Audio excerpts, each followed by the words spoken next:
Ang mabuting balita ng Panginoon, ayon kay San Lucas.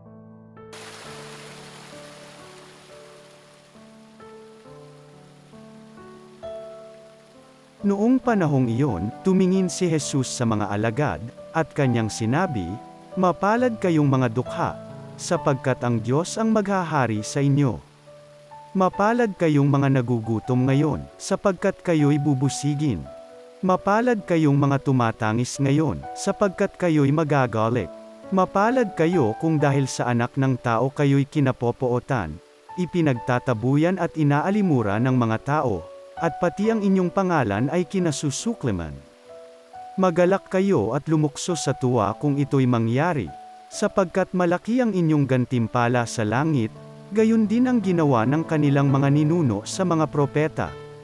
Ngunit sa aba ninyong mayayaman ngayon, sapagkat nagtamasa na kayo ng kaganhawahan. Sa aba ninyong mga busog ngayon, sapagkat kayo'y magugutom. Sa aba ninyong nagsisitawa ngayon, sapagkat kayo'y magdadalamhati at magsisitangis.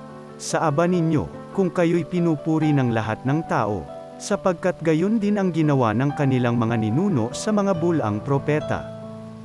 Ang mabuting balita ng Panginoon.